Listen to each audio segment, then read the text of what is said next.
আমাদের ৭১ সালে শত্রু ছিল জামাতে ইসলাম। সেই জামাতে ইসলামকে আজকে নিবন্ধন ফিরিয়ে দেওয়া হয়েছে। আজকের এই মঞ্চ থেকে আমি বলতে চাই, অবিলম্বে জামাতে ইসলামকে বাংলাদেশে নিষিদ্ধ ঘোষণা করতে হবে। ৭১ সালে আমাদের বিরুদ্ধে যুদ্ধ করেছিল, সেই দলের কোন অধিকার নাই বাংলাদেশে রাজনীতি করার, বাংলাদেশে নির্বাচন করার।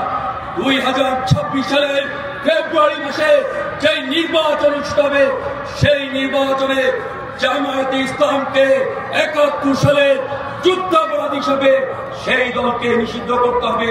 তাদেরকে নির্বাচনে অংশগ্রহণ করার কোন সুযোগ দেওয়া যাবে না।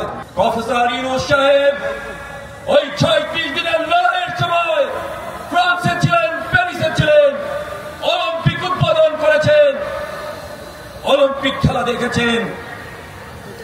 আমি নিজে ২৮শে জুলাই পল্টনে দাঁড়িয়ে বলেছিলাম, এই লড়াই যদি বিজয়ী হয় তাহলে নতুন সরকার, সাময়িক সরকার যারা গঠন করবে তাদেরকে এই লড়াইয়ের অংশীদার হতে হবে। জাতীয় মুক্তিযোদ্ধা কাউন্সিল আইন ২০২৫, সেইখানে মুক্তিযুদ্ধের সংজ্ঞা দেওয়া হয়েছে। মুক্তিযুদ্ধের সংজ্ঞায় বলা হয়েছে, মুক্তিযুদ্ধ অর্থ ১৯৭১ খ্রিস্টাব্দের ২৬শে মার্চ হইতে ১৬ই ডিসেম্বর পর্যন্ত একটি স্বাধীন গণতান্ত্রিক রাষ্ট্র হিসাবে বাংলাদেশের জনগণের জন্য সাম্য, মানবিক মর্যাদা ও সামাজিক ন্যায় বিচার প্রতিষ্ঠার আকাঙ্ক্ষায় হানাদার ও দখলদার পাকিস্তানি সশস্ত্র বাহিনী এবং তাহাদের সহযোগী রাজাকার, আল বদর, আল শামস, তৎকালীন মুসলিম লীগ, জামাতে ইসলাম, নেজাম ইসলাম, দালাল শান্তি কমিটির বিরুদ্ধে পরিচালিত যুদ্ধ আমাদের শ্রেণী আন্দোলনের পাশাপাশি এই সামাজিক আন্দোলনের মধ্য দিয়ে একটা নতুন বাংলাদেশ করতে হবে, একটা বৈষম্যহীন বাংলাদেশ, একটা সমাজতান্ত্রিক বাংলাদেশ গড়ে তুলতে হবে। ৫ই আগস্টের পরে গভীর রাতে বঙ্গভবনে রাষ্ট্রপতি এবং সামরিক প্রধান, সেনা প্রধান মিলে প্রফেসর ইউনূসকে আপনার প্রধান উপদেষ্টা করেছে।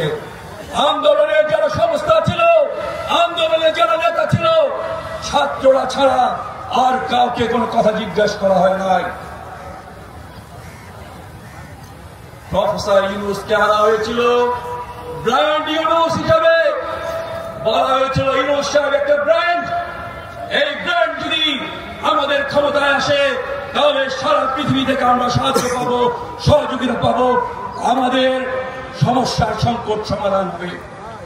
আমি আজকে এইখানে দাঁড়িয়ে বলতে চাই, ব্র্যান্ড ইউনূস ব্যর্থ হয়েছে বাংলাদেশের মানুষের পরিবর্তন করতে। বাংলাদেশের মানুষের কোন পরিবর্তন হয় না, বাংলাদেশের মানুষের বৈষম্যের কোন অবসান ঘটে নাই।